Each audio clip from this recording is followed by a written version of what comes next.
Hey everyone, it's Ben Hardy here, and we've got some quick updates for the car market for this week. And so with that being said, as always, link to my car buying guide in the description down below, and then some of the information provided comes from Cox Automotive. Let's get into it.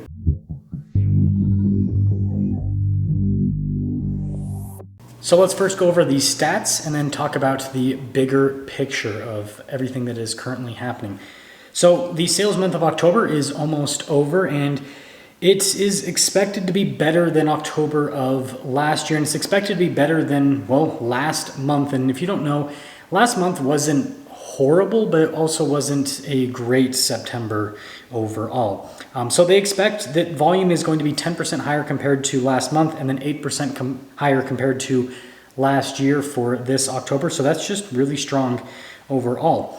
Now, some big things that I do want to talk about later in this video are going to be related to the election.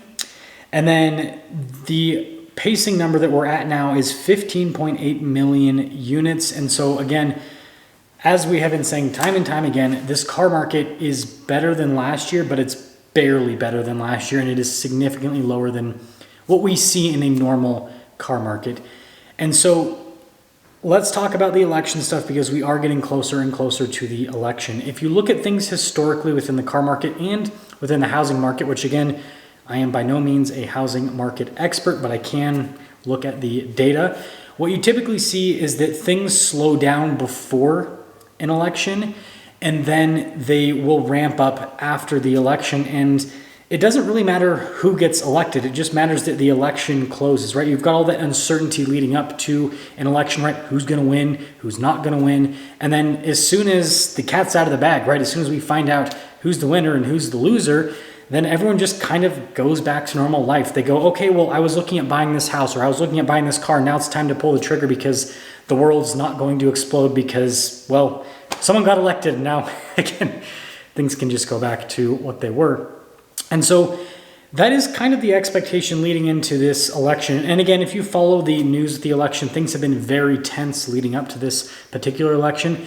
And so I think, and this is just my personal theory, that post-election, things could be even crazier than what we normally see. Within, again, not an expert in the housing market, but my friends that are experts in the housing market, I think there's going to be a big bump after the election. And then me, as someone who follows the car market, I think there's actually going to be a pretty big volume bump. And it's not just going to be election stuff with the car market. The other thing that I'm seeing within the car market is bigger and bigger incentives from automakers.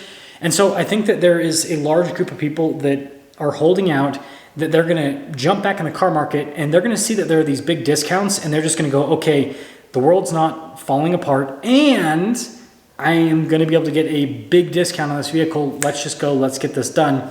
And so I think that we're not going to see 16 million new cars sold this year, but I do think that our pacing number could jump up in that range. Now, the only thing that could upset this is if automakers don't continue to pump in more incentives. Again, this market is being kept at a lower volume amount just based on the fact that automakers are not discounting their product enough. Automakers are keeping their prices higher so they can make more profit on a per car basis, and that's really what is preventing the new car market from seeing more sales. Again, if you look at the used car market, super hot.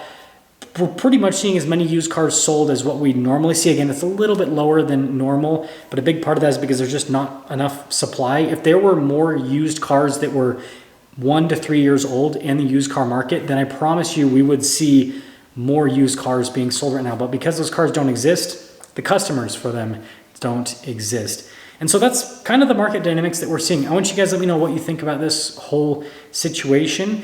But I think that, and again, always be patient with buying a car, but if you are looking to get a deal on a car, right now could be a good time. And it's the same thing within the housing market. Again, don't advise on that. But my friends that are in real estate have told me that what they typically tell people is to buy before an election, and if they're buying a house, and then to sell after an election if they're selling a house, because you'll be able to buy for cheaper because there's less people in the buying pool, and you'll be able to sell for more because there'll be more people post. And the car market's somewhat similar, but we're still in a buyer's market at this point because of the supply of certain, well, buyer's market for certain manufacturers. We're getting too much into the weeds. Anyways, that's all. We'll see you.